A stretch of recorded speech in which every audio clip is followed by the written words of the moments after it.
दोस्तों नमस्कार, मैं हूं केदारनाथ मिश्रा और आप देख रहे हैं एग्जाम कांकर्स चैनल। दोस्तों आज मैं मॉडर्न हिस्ट्री का दूसरा चैप्टर लेकर उपस्थित हूं। देखिए थोड़ा सा अंतर ज़्यादा हो गया है, लेकिन चीज़ों को तैयार करने में समय लगता है और कुछ समय कम मिल पाया था, इसलिए थोड़ा सा टाइम लगा। लेकिन आगे से जो है प्रयास करूंगा या वीडियो आपको जल्दी जल्दी मिलती रहे। एक चीज़ और बता दूं, जितना मैं आपको पढ़ाता जाऊँ उतना बहुत ध्यान से पढ़ते जाइए, उतना चीज़ों को दोहराते हुए जाइएगा, ठीक है। और बाकी एग्जाम कब होना है, उसका सिलेबस क्या है, ये आयोग पर छोड़ दीजिए, क्योंकि अभी मैं कुछ कहूंगा तो अगर उसमें कुछ परिवर्तन होगा तो आपको बुरा लगेगा। और हम भी नहीं चाहते कि कोई ऐसी फ्रॉड सूचना आपको दें जो बाद में पता चले गलत हो जाए, ठीक है। तो थोड़ा सा इंतजार कर लीजिए। आज से हम लोग मॉडर्न हिस्ट्री का दूसरा चैप्टर शुरू करने वाले हैं। और हाँ, योजनाएं हमने आपको एक योजना बता दी है और दूसरी योजना पे हमने काम पूरा कर लिया है। बहुत जल्दी एक बहुत अच्छी योजना लेकर आऊंगा। और आज़ादी के पहले से लेकर के आज तक की स्थिति में जितनी भी योजनाएं आपकी परीक्षाओं में पूछी जा सकती हैं, इन सब की चर्चा करेंगे। और एक बार जिस योजना को पढ़ लेंगे, आपको दोबारा उस योजना को नहीं पढ़ना पड़ेगा। उतना ही पढ़ेंगे जितना आपकी परीक्षा के लिए जरूरत है। बाकी योजना का नाम आपको बताएंगे, उसके बारे में आप विस्तार से जान सकते हैं। हम आपको उतना बता देंगे जितना आपकी परीक्षाओं में पूछा जाता है, जितना उसके लिए आवश्यक है। कुछ योजनाएं हेल्थ साइंस में आएंगी, उसको बता देंगे। कुछ योजनाएं हम आपको अलग से बताएंगे, 3 मिनट की शॉर्ट वीडियो में बताएंगे, जो जीएस के प्रश्नों पे पूछी जाती हैं। और वो सबके लिए जरूरी है, चाहे आप जीडीसी का एग्जाम दें, चाहे एचईओ का एग्जाम दें, चाहे यूपीपीसीएस का एग्जाम दें। ऐसी योजनाओं को भी मैंने सिलेक्ट किया है, जिसे बहुत क्रम से आपको बताते चलेंगे। 3-3 मिनट की वीडियो में वही लाइन बताएंगे जो परीक्षाओं में पूछी जाती है या उसके लिए इंपॉर्टेंट है, ठीक है। तो वो हिस्सा कवर हो जाएगा।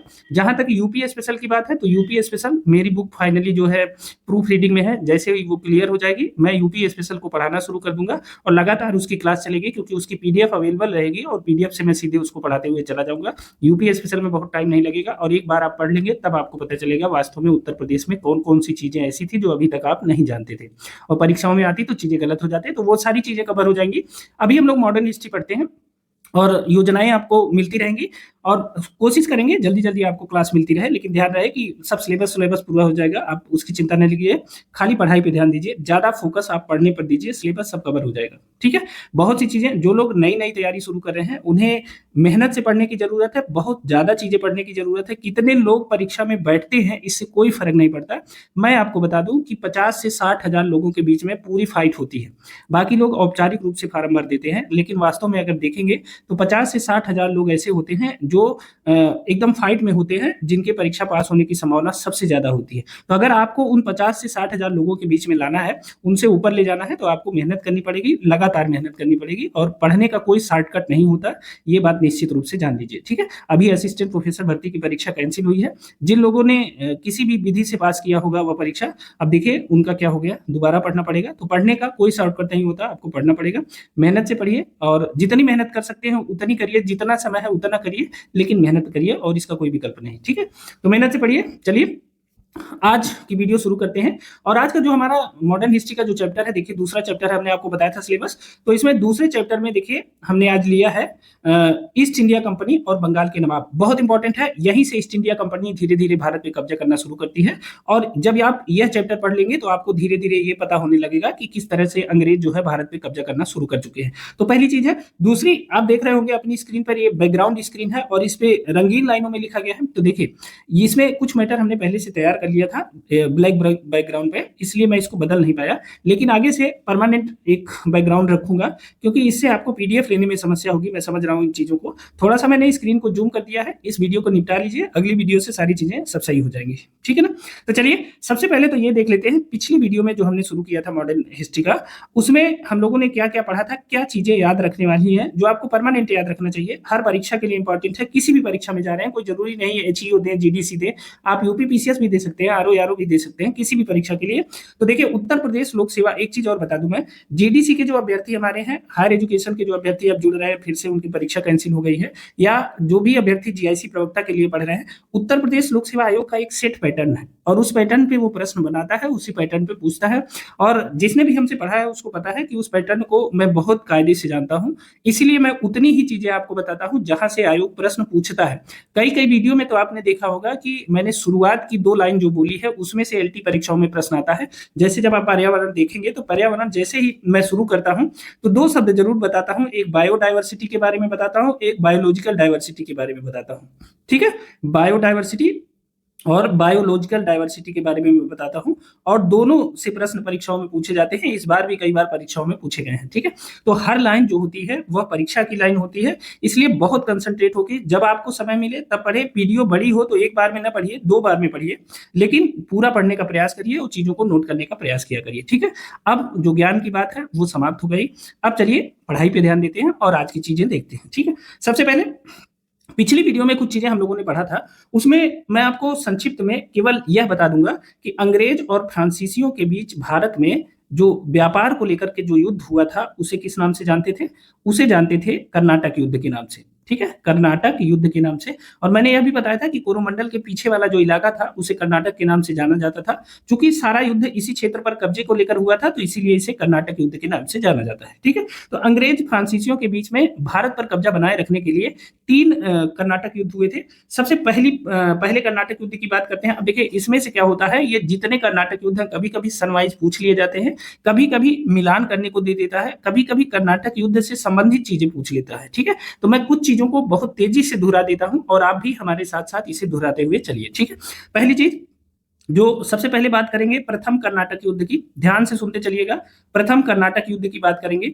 अब देखिए वीडियो शुरू करने से पहले इस वीडियो को अपने दोस्तों मित्रों के साथ शेयर कर दीजिए, क्योंकि आप ही हमारे ध्वजवाहक हैं और आप ही ज्यादा से ज्यादा लोगों तक इसे पहुंचा सकते हैं। ठीक है, पहली चीज। दूसरी, अगर आप में से किसी को इन प्रश्नों की पीडीएफ चाहिए तो आप हमारा टेलीग्राम चैनल और व्हाट्सएप चैनल ज्वाइन कर लीजिए, उसका लिंक हमने डिस्क्रिप्शन बॉक्स में दे दिया है, वहां से जाके आप इन तथ्यों की पीडीएफ आईजीटी डाउनलोड कर सकते हैं। ठीक है, और तीसरी जो बात महत्वपूर्ण बात है कि अगर चैनल पे आप नए आए हैं तो चैनल को सब्सक्राइब जरूर कर लीजिए, यह चैनल आपको हमेशा लाभ ही देगा। ठीक है, तो चलिए पहला कर्नाटक युद्ध जो है यह कब हुआ था? तो प्रथम कर्नाटक युद्ध हुआ था 1746 से लेकर के 1748 तक।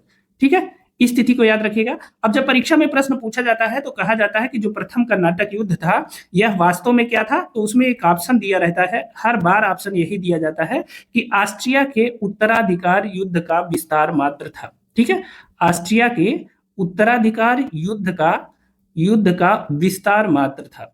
ठीक है, क्या था? प्रथम कर्नाटक युद्ध ऑस्ट्रिया के उत्तराधिकार युद्ध का विस्तार मात्र था, इसे ध्यान रखेंगे। ऑस्ट्रिया में उत्तराधिकार का युद्ध चल रहा था और उसी का विस्तार यहां हुआ था आंग्ल और फ्रांसीसी युद्ध के रूप में। ठीक है, पहली चीज। अब इसी में एक युद्ध और होता है इसी दौरान, प्रथम कर्नाटक युद्ध के दौरान, और वह होता है सेंट थोमे का युद्ध। यह भी प्रश्न परीक्षा में पूछा जाता है कि सेंट थोमे का जो युद्ध है यह कब लड़ा गया था? तो देखिए सेंट थोमे का युद्ध लड़ा गया था 1748 ईस्वी में। यह वास्तव में अंग्रेजों और फ्रांसीसियों के बीच में नहीं लड़ा गया था, बल्कि यह फ्रांसीसी और जो बंगाल के नवाब थे अनवरुद्दीन उनके बीच में लड़ा गया था। तो इस बात को ध्यान रखेंगे, यह भी इंपॉर्टेंट है।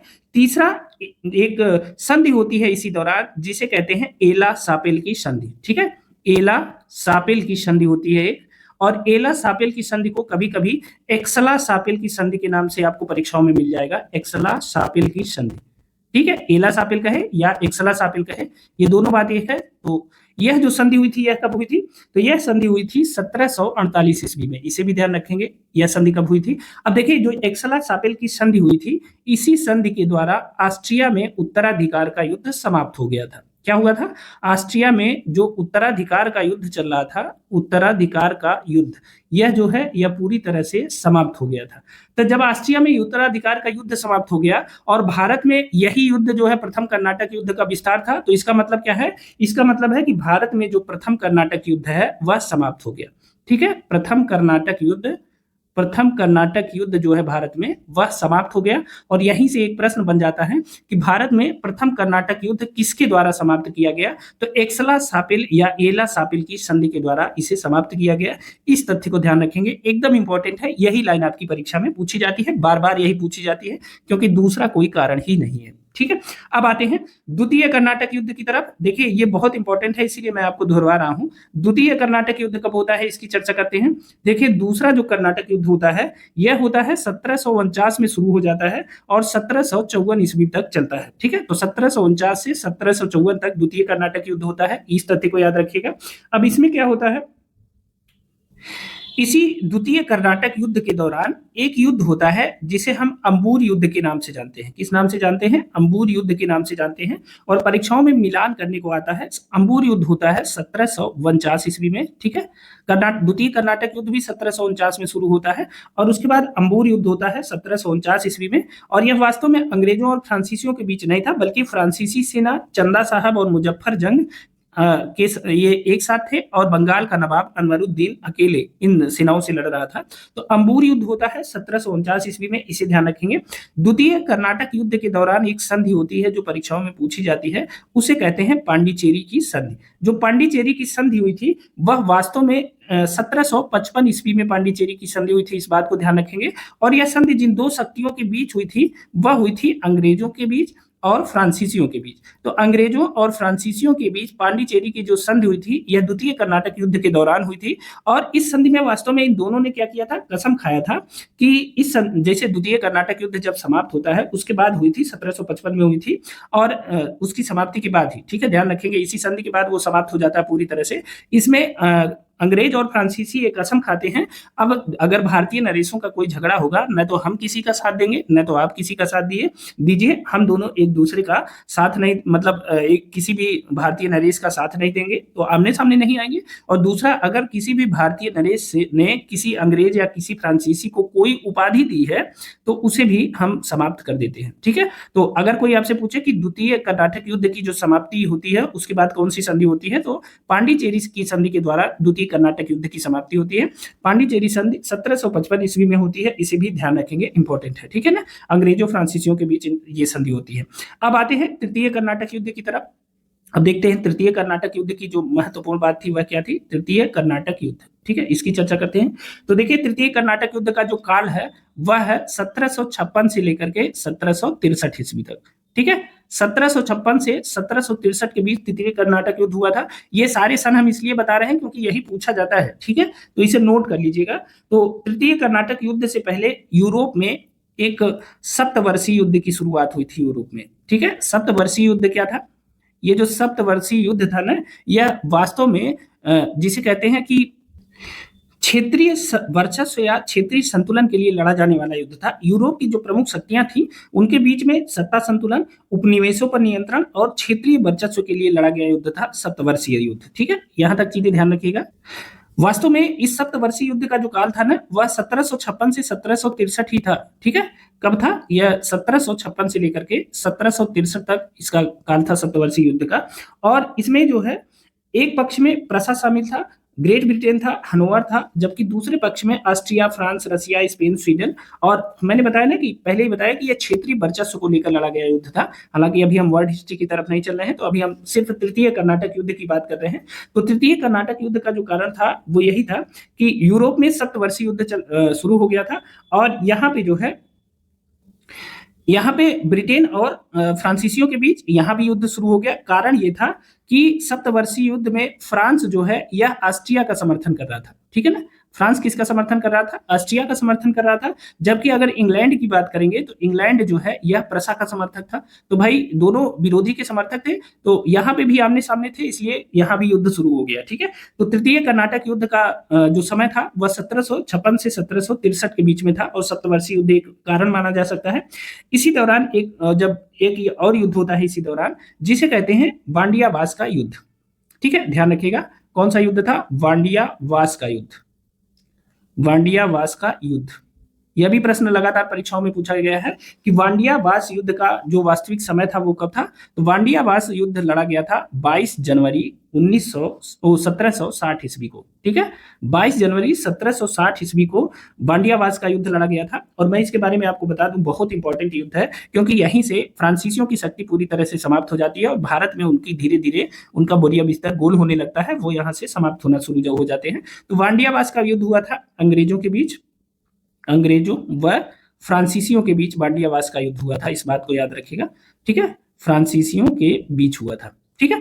अंग्रेजों की तरफ से देखें तो अंग्रेजों की तरफ जो नेतृत्व किया था सेना का, जिसने किया था, परीक्षाओं में पूछ लिया जाता है। तो अंग्रेजों की तरफ से लड़े थे सर आयरकूट, कह सकते हैं आप इन्हें, सर आयरकूट, यह अंग्रेजों की तरफ से लड़े थे, ठीक है। और फ्रांसीसियों का जो नेतृत्व किया था वह किसने किया था? तो वहां का गवर्नर था काउंट दी लाली, काउंट दिलाली ने इसका नेतृत्व किया था, इसे ध्यान रखेंगे।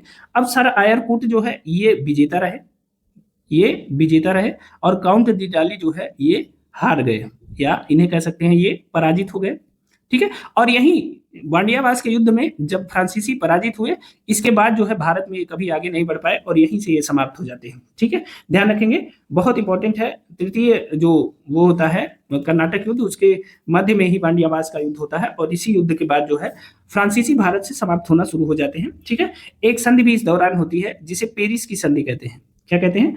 पेरिस की संधि कहते हैं। और पेरिस की संधि कब हुई थी? यह हुई थी 1763 ईस्वी में हुई थी, और यह संधि अंग्रेज और फ्रांसीसियों के बीच में हुई थी, इसे भी ध्यान रखेंगे, यह भी इंपॉर्टेंट है। ठीक है, पेरिस की संधि का वर्ष याद रखिएगा।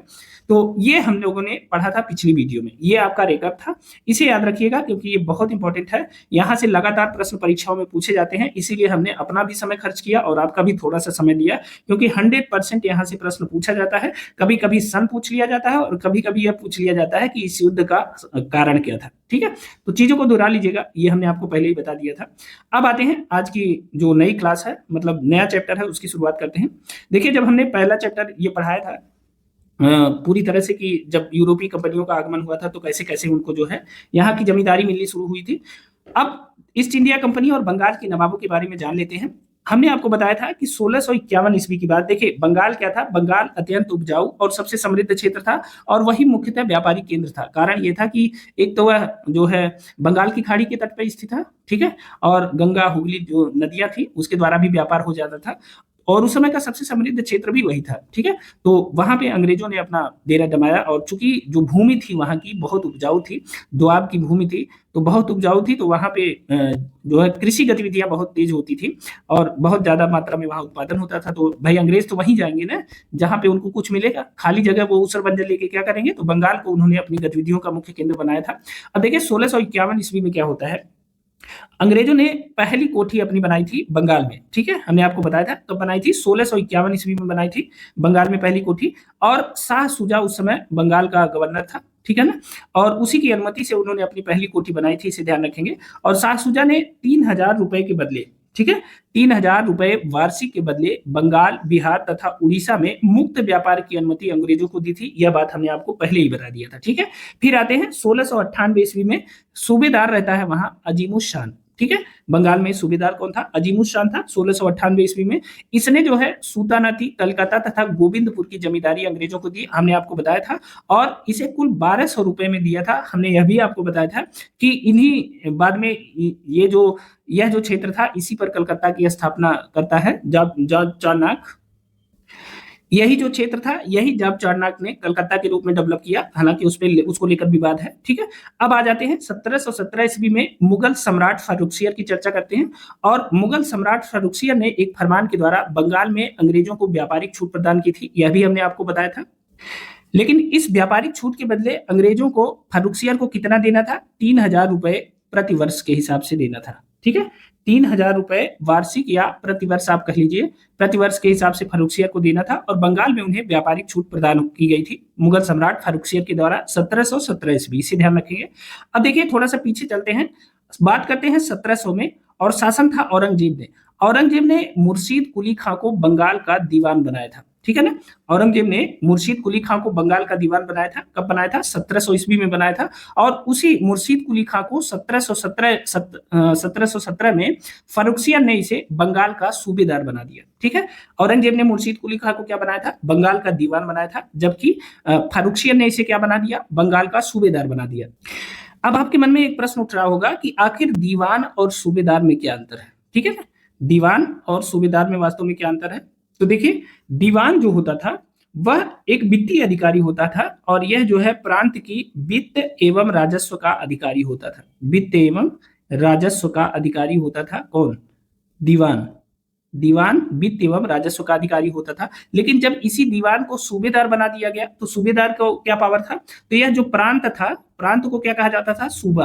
प्रांत को सूबा कहा जाता था, और सूबेदार का मतलब कि सूबा का सर्वोच्च प्रशासनिक व सैन्य अधिकारी। ठीक है, क्या है? सूबा का सर्वोच्च प्रशासनिक व सैन्य अधिकारी, इस बात को ध्यान रखेंगे, प्रशासनिक व सैन्य अधिकारी। ये कौन होता था? यह होता था सूबेदार। बात क्लियर हो गई। तो 1700 में औरंगजेब ने मुर्शीद कुली खां को बंगाल का दीवान बनाया था और उसी मुर्शीद कुली खां को 1770 में फर्रुखसियन ने बंगाल का सूबेदार बना दिया। इतना अंतर हुआ, पहले वह वित्त और राजस्व का कार्य देखता था, अब क्या हुआ, अब प्रांत का प्रमुख हो गया। ठीक है, सूबे का सर्वोच्च प्रशासनिक और सैन्य अधिकारी मुर्शीद कुली खां हो गया। अब देखिए इसकी चर्चा हम क्यों कर रहे हैं, सबसे पहले इसके बारे में जान लेते हैं थोड़ा सा। ठीक है, चलिए मुर्शीद कुली खां के बारे में जानते हैं। मुर्शीद कुली खां 1717 से 1727 ईस्वी। ठीक है, औरंगजेब के पोते अजीम उस शान से इसका झगड़ा हो गया था। ठीक है, अब इसने जो है, मैंने आपको पहले बताया कि इसको जो है सूबेदार किसने बनाया था, फर्रुखसियन ने बनाया था। और यहां से एक प्रश्न पूछा जाता है लगातार परीक्षाओं में कि मुगल सम्राट द्वारा नियुक्त बंगाल का अंतिम गवर्नर या अंतिम सूबेदार कौन था, तो वह यही था, कौन, मुर्शीद कुली खां। ठीक है ना, मुगल सम्राट द्वारा नियुक्त बंगाल का अंतिम गवर्नर या सूबेदार कौन था, वह था मुर्शीद कुली खां। और मुगल सम्राट का उस समय मुगल सम्राट कौन था, तो वह था फर्रुखसियन। ठीक है ना, फर्रुखसियन ने मुर्शीद कुली खां को नियुक्त किया था। इसके बाद कोई भी मुगल शासक जो आया उसने बंगाल में किसी को सूबेदार नियुक्त नहीं किया। और यही प्रश्न लगातार परीक्षाओं में पूछा जाता है कि मुगल सम्राट द्वारा नियुक्त बंगाल का अंतिम गवर्नर या अंतिम सूबेदार कौन था, वह था मुर्शीद कुली खां। ठीक है, मुर्शीद कुली खां 1717 ईस्वी में फर्रुखसियन के द्वारा बंगाल का सूबेदार बना दिया जाता है। और इसका जो है, देखिए इसका औरंगजेब के पोते अजीमुद्दीन से मतभेद हो जाता है।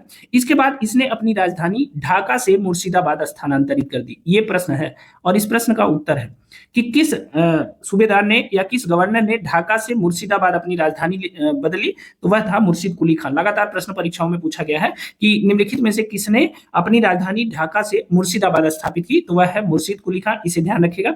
मुर्शीद कुली खां ने मुर्शिदाबाद को, देखिए वास्तव में मकसूदाबाद भी कहा जाता है, मुर्शिदाबाद या मकसूदाबाद कहा जाता है, दोनों में से जो ऑप्शन में रहे, यहां स्थानांतरित कर दी। और इसे हमने आपको बताया कि मुगल सम्राट फर्रुखसियन ने इसे 1717 में बंगाल का सूबेदार नियुक्त किया था।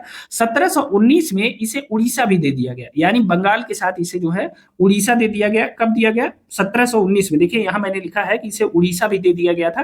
कब दिया गया था, 1719 में इसे उड़ीसा दे दिया गया था। इस तथ्य को भी ध्यान रखेंगे। इसके समय में 3 विद्रोह हुए थे, एक सीताराम राय, उदय नारायण और गुलाम मोहम्मद का विद्रोह, दूसरा सुजात खां का विद्रोह और तीसरा नजात खां का विद्रोह। यह हमने सिर्फ आपकी जानकारी के लिए दिया गया है, यहां से कभी प्रश्न पूछे नहीं जा सकते जीएस में। ठीक है, आप खाली पढ़े रहिएगा, हो सकता है कि आयोग का दिमाग सटके तो वह पूछ ले, तो बस इतना याद रखिएगा। इन्होंने क्या किया था कि राजस्व वसूली की इजारेदारी प्रथा प्रारंभ की थी और इन्होंने तकावी ऋण बांटे थे। अब इजारेदारी प्रथा क्या थी, इजारेदारी का मतलब, इजारा का मतलब क्या है, ठेकेदारी प्रथा। ठीक है, इजारेदारी से आशय है कि ठेकेदारी प्रथा, इजारा का आशय ठेके से है। ठीक है ना, इसका अर्थ है ठेका। इजारादारी व्यवस्था वह प्रणाली थी जिसमें राजस्व वसूली का जो कार्य था वह ठेके पर दे दिया जाता था। तो अगर आपसे कोई पूछे कि बंगाल में सबसे पहले इजारेदारी प्रथा की शुरुआत किसने की थी, तो वह इसी ने किया था, मुर्शीद कुली खां ने। ठीक है, इसमें क्या किया जाता था कि राजस्व जो वसूली होती थी, राजस्व वसूली का कार्य ठेके पर दे दिया जाता। अब किसानों से राजस्व वसूली करनी रहती थी, अब उसका कार्य मान लीजिए ठेके पे दे दिया गया, तो जो ठेकेदार आपको ले लेगा, मान लीजिए कि कोई क्षेत्र है जहां की आमदनी 60-70 हजार है और उसने उस हिसाब से टेंडर निकाला, ठेका दिया, किसी ठेकेदार को मिल गया तो उसने 70,000 चुका के ठेका उस क्षेत्र से ले लिया। उसके बाद उस पर किसी का नियंत्रण नहीं होता था कि वह कितना वसूल लेगा वहां से। तो यह जो थी वह किसानों के लिए बहुत पीड़ादायक थी, क्योंकि बाद में इस पे किसी का नियंत्रण नहीं रहता था। वो देता 70,000 था लेकिन कमाता था 1.5 लाख 2 लाख। ठीक है, जितना वो किसानों का खून पी पाए उतना करता था। तो इजारेदारी प्रथा बहुत खराब थी। इसकी शुरुआत इसने किया था मुर्शीद कुली खां ने बंगाल में। तकावी ऋण क्या होता था, जो किसानों को, जो वास्तव में किसानों की सहायता के लिए तकावी ऋण दिया जाता था। मान लीजिए कि किसी को खेती करनी है लेकिन उसके पास बीज नहीं है, तो उसे यह ऋण दे दिया जाता था। और बीज है उसके पास, बैल नहीं है, खेती कैसे करेगा, हल नहीं, खेती कैसे करेगा, कोई औजार नहीं है, उसे खरीदना है, खेती कैसे करेगा, तो उसकी मदद के लिए तकावी ऋण दिए जाते थे शासकों के द्वारा। और यह जो ऋण था, यह कहा तो जाता था कि थोड़ा सा सस्ते में दिया जाता था, कम ब्याज दर पे दिया जाता था, उनकी मदद की जाती थी। लेकिन वास्तव में अगर आप बात करेंगे सल्तनत काल की या मुगल काल की, या तो वहां कभी ऐसा तो रहा नहीं कि किसान बहुत उन्नति कर पाया हो। या आजादी के बाद आज की भी बात कर लेते हैं, तो मान लीजिए कि यह जो ऋण था, तकावी ऋण, यह किसानों की सहायता के लिए दिया जाता था, विभिन्न कार्यों के लिए, कृषि कार्यों के लिए। ठीक है, कृषि कार्यों में उनकी सहायता के लिए यह ऋण दिया जाता था। तो इसे भी तकावी ऋण भी इसने बांटा था।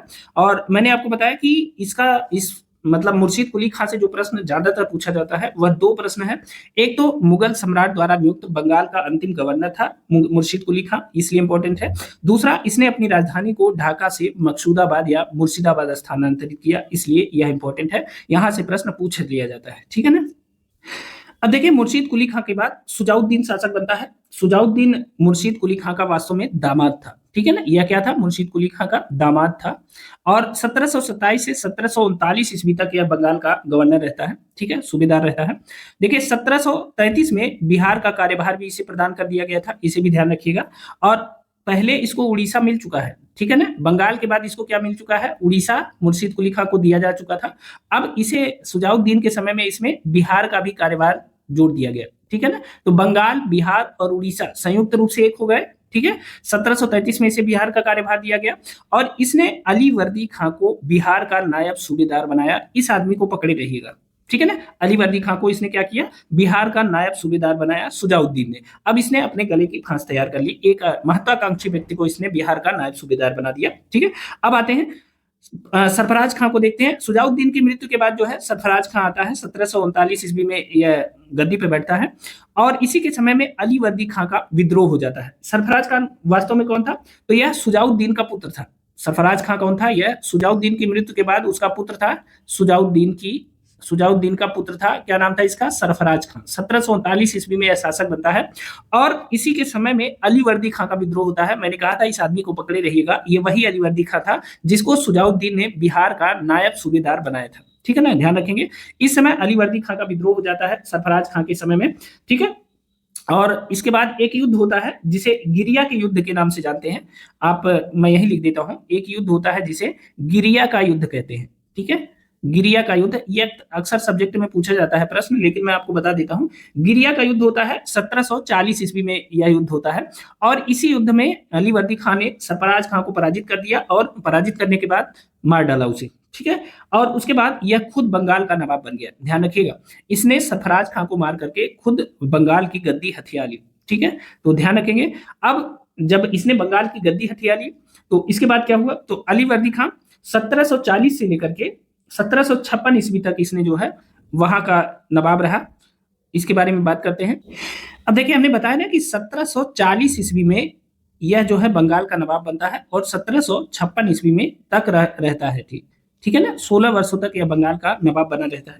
इसने क्या किया, अब देखिए इसको तो मुगल सम्राट ने नियुक्त नहीं किया था, तो इसने क्या किया कि अली वर्दी खां ने मुगल सम्राट को, कहा जाता है कि 2 करोड़ रुपए का घूस दिया और अपना पद अस्थायी बनाया। घूस क्या दिया इसने, जब मतलब सत्ता हथिया ली, जब यह गद्दी पर काबिज हो गया तो इसने मुगल सम्राट को नजराना भेजा। नजराना से मतलब क्या है भाई, नजराना जब मान लीजिए कोई शासक है वह जो है ये नवाब था, तो इसने मुगल सम्राट से अपने पद को जो है स्थायी बनाने के लिए, या जैसे होता ना खुशामदीद में कुछ उपहार भेजे। ठीक है ना, उपहार में जो नजराना होता था, इन लोगों का नजराना सोना चांदी हाथी घोड़ा जवाहरात ये भेज दिया जाता था और कह दिया जाता था माई बाप जो हो तुम ही हो, हम तुम्हारे नीचे ही हैं और जो आशीर्वाद देना हो आशीर्वाद अपनी कृपा हमारे ऊपर बनाए रखिए। तो वैसे ही अली वर्दी खां ने, इसने जो है जब सत्ता हथियाई तो इसने एक बार नजराना भेजा मुगल बादशाह को, ठीक है, अपनी सत्ता की पुष्टि के लिए। लेकिन उसके बाद एक बार भेजने के बाद 1740 से 1756 ईस्वी तक यानी 16 वर्षों तक यह रहा लगातार शासन में और इसने कभी 1 रुपया नहीं भेजा उन्हें। ठीक है, यह लोड नहीं लेता था, यानी यह नाम मात्र के लिए मुगल सम्राट के अधीन था, यह लोड नहीं लेता था। इच्छा है तो ठीक है, नहीं है तो कोई बात नहीं है। ठीक है, याद रखिएगा ये बहुत इंपॉर्टेंट है। हाँ, मराठों ने इसे बहुत परेशान कर दिया था। मराठा सरदार थे एक रघु जी, वो जब होता था तब वह जो है बंगाल पे चढ़े चले जाते थे, तो मराठों ने इसे बहुत परेशान किया और मराठों को इसने उड़ीसा प्रांत और 12 लाख रुपए वार्षिक चौथ देने का समझौता किया। आप जानते हैं कि मराठे जो है 2 प्रकार के कर वसूलते थे, एक था चौथ और दूसरा था सरदेश मुखी। ठीक है, 2 प्रकार के चौथ, 2 प्रकार के कर जो है मराठे अपने पड़ोस वाले राज्यों या जिस पर उनका कब्जा होता था या जिसको डरा धमका ले जाते थे, उससे 2 प्रकार के कर लेते थे। एक तो लेते थे चौथ और दूसरा लेते थे सरदेश मुखी। अब देखिए चौथ और सरदेश मुखी, चौथ भी यह किसी क्षेत्र की कुल भू राजस्व का 1/4 लेते थे ये, ठीक है, यानी यह भी एक प्रकार का टैक्स था। और अगर स्वदेशमुखी की बात करें तो यह भी एक प्रकार का टैक्स था, और इसे जो है किसी क्षेत्र के कुल भू राजस्व का 1/10 वसूलते थे मराठे, ठीक है ना। चौथ के बदले में क्या दिया जाता था? देखिए, चौथ की ये गारंटी होती थी कि जब आप चौथ देने लगेंगे तो हम जो है न तो आपके राज्य में आक्रमण करेंगे और न ही कोई डिस्टरबेंस पैदा करेंगे। जैसे मान लीजिए, एक छोटी सी बात मैं आपको बता दूं। मान लीजिए आपका घर है, दरवाजा बंद करके लेटे हैं, कोई बच्चा है बार बार दरवाजे की डोर बेल बजा के चला जाता है, आपके घर में एक पत्थर फेंक देता है। एक बार, दो बार, तीन बार वो नहीं मानता है, आप निकलते हैं तो वो कहता है मुझे टॉफी दे दो, मुझे चॉकलेट दे दो, फिर मैं नहीं आऊंगा, ठीक है। ऐसे ही जो मराठी थे, मराठी क्या करते थे, अपने बगल वाले राज्यों पे लगातार आक्रमण करते थे, हमला करते थे, और वहां से जो है लूटपाट कर लेते थे। तो अपने हमले से आपको सुरक्षा देने के लिए, आपके राज्य में शांति बनाए रखने के लिए वह विभिन्न प्रकार के कर वसूलते थे, जिसमें दो ही महत्वपूर्ण है, एक चौथ और एक स्वदेशमुखी, ठीक है। तो ध्यान रखिएगा, मराठों को इसने उड़ीसा प्रांत और 12 लाख रुपए का वार्षिक चौथ देने का वादा किया, और ये चौथ से अब उसको क्या हो गया कि मराठों के आक्रमण से उसे सुरक्षा हो गई, यानी उसे अब शांतिपूर्वक अपना शासन चलाने का मौका मिल गया, ठीक है। अब ये याद रखिएगा, इंपॉर्टेंट है। अब देखिए, इसके समय में जो अंग्रेज थे वह बंगाल में अपने दुर्ग को दुर्गीकृत करना चाहते थे, मतलब अपना जो इलाका था जहां जहां से वो व्यापार करते थे, वहां किले का निर्माण करना चाहते थे, लेकिन इसने उसको मना कर दिया, अलीवर्दी खान ने, ठीक है, और उसे दुर्गीकृत नहीं करने दिया। बाद में इसने जो अंग्रेजों की तुलना है वह मधुमक्खियों से की है। यह प्रश्न बहुत बार परीक्षा में पूछा जाता है कि किसने अंग्रेजों की तुलना मधुमक्खियों से की है, तो वह है अलीवर्दी खान। और इसने कहा कि जो अंग्रेज हैं वह मधुमक्खियों की तरह हैं, कि अगर इन्हें शांति से रहने देंगे, इन्हें छेड़ेंगे नहीं, तो यह जो है सह देंगी, लेकिन अगर इन्हें छेड़ दिया जाएगा तो यह काट काट के मार डालेंगी। उसे मतलब अंग्रेजों की ऐसी उसका पता था, उनके नेचर का पता था कि अंग्रेज जो है बहुत खतरनाक किस्म के हैं और ये भारत में आ गए हैं, ये समस्या क्रिएट करेंगे। तो उसने सोचा कि शांति से इनसे काम निकाला जाए। तो ध्यान रखिएगा, यह प्रश्न लगातार परीक्षा में पूछा जाता है कि अंग्रेजों की तुलना मधुमक्खियों से किसने की थी, तो वह अलीवर्दी खान ने किया था, ठीक है। ध्यान रखेंगे, खास बात यह है कि सब होने के बावजूद, इतना डरने के बाद भी इसने अंग्रेजों को अपने गोदामों के दुर्गीकरण की अनुमति नहीं दी थी, ये बड़ी बात है, ठीक है। अब आ जाते हैं अगले शासक की तरफ, और वह शासक है सिराजुद्दौला, और इसका काल है 1756 से 1757 ईस्वी, ठीक है। अब देखिए, सिराजुद्दौला के बारे में जानते हैं, उसके पहले यह जान लेते हैं, अलीवर्दी खान की 3 बेटियां थी, ठीक है। अलीवर्दी खान की जो है यह 3 बेटियां थी, और जब अलीवर्दी खान मर गया तो इनकी 3 बेटियां, एक की शादी ढाका में हुई थी, दूसरे की पूर्णिया के नवाब से, और तीसरी पटना के शासक से हुई थी। तो तीनों जो बेटियां थी 3 शासकों से ब्याही हुई थी।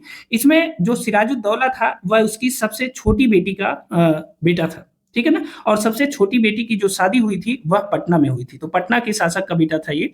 तो अगर सिराजुद्दौला की बात करें तो यह अलीवर्दी खान के बेटी का बेटा था, यानी दौहित्र था, ठीक है।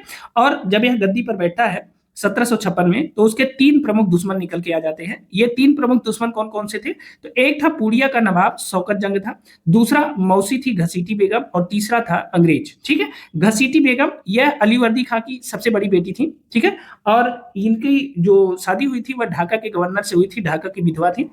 पूर्णिया का जो नवाब शौकत जंग था, यह जो है यह दूसरी बेटी का बेटा था, ठीक है। यानी इसके जो पिता थे वह पूर्णिया के नवाब थे, और वह भी नहीं रहे, वो भी खत्म हो गए थे, पूर्णिया के नवाब इसके बेटा थे, इसके पिता थे पूर्णिया के नवाब, ठीक है, ये था। और तीसरे थे अंग्रेज, जो लगातार जो है सिराजुद्दौला को अपदस्थ करने के लिए प्रयासरत रहते थे।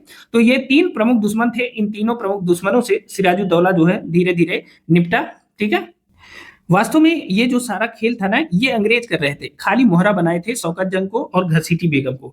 और 1756 में आप जानते हैं कि यूरोप में सप्तवर्षीय युद्ध छिड़ गया था, और उस समय अंग्रेजों और फ्रांसीसियों ने भी अपने अपने गोदामों को दुर्गीकृत करना शुरू कर दिया था, उसके चारों ओर दीवार बनानी शुरू कर दी थी। और अंग्रेजों ने कलकत्ता और फ्रांसीसियों ने चंद्रनगर की किलेबंदी प्रारंभ की थी, ठीक है। लेकिन इसको क्या किया, सिराजुद्दौला ने बहुत समझदारी से इन दोनों को मना कर दिया। फ्रांसीसी तो मान गए, लेकिन अंग्रेज नहीं माने। तो नवाब ने राज बल्लभ के पुत्र कृष्ण बल्लभ को अंग्रेजों को लौटाने को कहा, जिसने कलकत्ता काउंसिल में शरण दी थी। तो कृष्ण बल्लभ जो था उसे कलकत्ता काउंसिल ने अपने यहाँ शरण दी थी, और उसे अंग्रेजों से उसने कहा कि लौटा दीजिए, मेरे हवाले कीजिए, लेकिन अंग्रेज नहीं माने। 4 जून 1756 को सिराजुद्दौला ने कासिम बाजार पर आक्रमण कर दिया और उस पर अधिकार कर लिया। आप जानते हैं कि कासिम बाजार में जो है अंग्रेजों की फैक्ट्री थी, तो वहां पे आक्रमण किया और उन पर जो है अधिकार कर लिया। फिर सिराजुद्दौला ने 15 जून को कलकत्ता पर भी आक्रमण कर दिया। 5 दिन के घेरे के बाद जो है 20 जून 1756 को नवाब ने फोर्ट विलियम पर अधिकार कर लिया। फोर्ट विलियम वही जो कलकत्ता की स्थापना में कहा जाता है कि जब चारनाक ने जो किले का निर्माण कराया था उसे फोर्ट विलियम के नाम से जानते थे। तो वहां अधिकार कर लिया और गवर्नर, उस समय वहां का गवर्नर था अंग्रेजों का, वह ड्रेक था और सेनापति था मिनीचिन। ये और अन्य अंग्रेज भाग करके फुल्टा द्वीप में शरण लेते हैं। ठीक है, एक छोटी सी कहानी थी। इस दौरान एक बहुत बड़ी बात निकल के आती है और देखिए मैं इसको बता देता हूं। 1756 में यूरोप में सप्तवर्षीय युद्ध की शुरुआत हो जाती है। भारत में अंग्रेजों ने कलकत्ता और फ्रांसीसियों ने चंद्रनगर की किलेबंदी प्रारंभ की और सिराजुद्दौला ने इसका विरोध किया। ठीक है ना।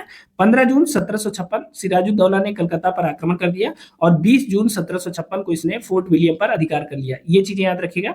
अंग्रेज गवर्नर था उस समय ड्रेक और सेनापति मिनीचिन था और अन्य लोग भाग करके कहां शरण लिए? फुल्टा द्वीप पर शरण लिए। कभी कभी प्रश्न परीक्षाओं में पूछ लिया जाता है कि जब कासिम बाजार पर इसने आक्रमण किया, कलकत्ता पर जब सिराजुद्दौला ने अधिकार किया, तो वहां का गवर्नर कौन था अंग्रेजों का? तो वह ड्रेक था और सेनापति मिनीचिन था। ये लोग भाग के गए कहां? तो फुल्टा द्वीप पर इन लोगों ने शरण लिया। इस तथ्य को ध्यान रखेंगे। अब इसी दौरान एक बहुत बड़ी घटना आती है। देखिए बीच में बहुत कहानियां हैं जो परीक्षा उपयोगी हैं, उतनी चीजें हम आपको बता दे रहे हैं।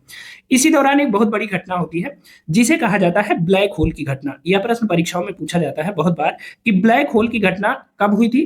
तो 20 जून 1756 ईस्वी को ब्लैक होल की घटना हुई थी। उस समय बंगाल का जो नवाब था वह सिराजुद्दौला था। इसे याद रखिएगा। ठीक है ना।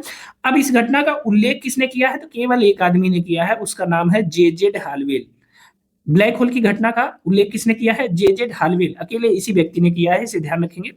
इसका कहना था कि 20 जून की रात में 146 अंग्रेज बंदियों को जब उसने कलकत्ता पे अटैक किया था सिराजुद्दौला ने, उसके बाद की बात यह बता रहा है कि 20 जून की रात को 146 अंग्रेज बंदियों को 18 फुट लंबी और 14 फुट 10 इंच चौड़ी कोठरी में बंद कर दिया गया था। मात्र 18 फुट लंबी कोठरी थी और 14 फुट 10 इंच चौड़ी कोठरी थी। उसमें 146 अंग्रेज बंदियों को सिराजुद्दौला ने बंद कर दिया था। ठीक है। और वो काल कोठरी आप कह सकते हैं। अगले दिन हालवेल सहित मात्र 23 व्यक्ति जिंदा मिले। तो 146 बंद कर दिए गए थे, 23 जिंदा मिले, मतलब मरे कितना? तो 123 व्यक्ति मर गए। ठीक है। यह कहना था हालवेल का और इसी घटना को ब्लैक होल घटना के नाम से जाना जाता है। आपकी परीक्षा में बहुत इंपॉर्टेंट है, यहां से प्रश्न लगातार पूछा जाता है आपकी परीक्षाओं में कि ब्लैक होल की घटना का जो समय है वो क्या है? तो 20 जून 1756 और सिराजुद्दौला के समय में यह घटना घटी थी। इसे ध्यान रखिएगा, इंपॉर्टेंट है। ठीक है। अब देखिए एक तथ्य अभी याद रखिएगा। सिराजुद्दौला ने कलकत्ता को अलीनगर नाम दिया था। ठीक है। क्या नाम दिया था? अलीनगर नाम दिया था, क्योंकि अलीनगर की संधि हम इसके बाद जानेंगे। जैसे ही ये पता चला कि कलकत्ता पर सिराजुद्दौला ने अधिकार कर लिया, तो जो मद्रास में अंग्रेजों की टुकड़ी थी, अंग्रेजों के गवर्नर थे, उन्होंने सोचा कि भाई ऐसे कैसे हो गया और सिराजुद्दौला ने ऐसे कैसे कब्जा कर लिया। तो वो लोग वहां से बहुत तेजी से मद्रास से मूव किए और कलकत्ता पहुंचे। उसमें क्लाइव था और वाटसन था। क्लाइव और वाटसन के नेतृत्व में एक सेना बंगाल पहुंचती है। क्लाइव ने मानिक चंद को घूस देकर 2 जनवरी 1757 को कलकत्ता पर अधिकार कर लिया। किसको घूस दिया? मानिक चंद को घूस दिया। इनके बारे में हम आगे बताते हैं। ठीक है ना।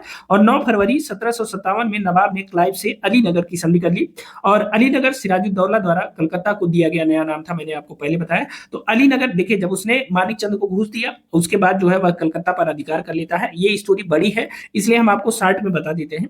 उसके बाद क्या होता है कि नवाब सिराजुद्दौला ने अलीनगर की संधि कर दिया। किससे किया? अंग्रेजों से। ठीक है।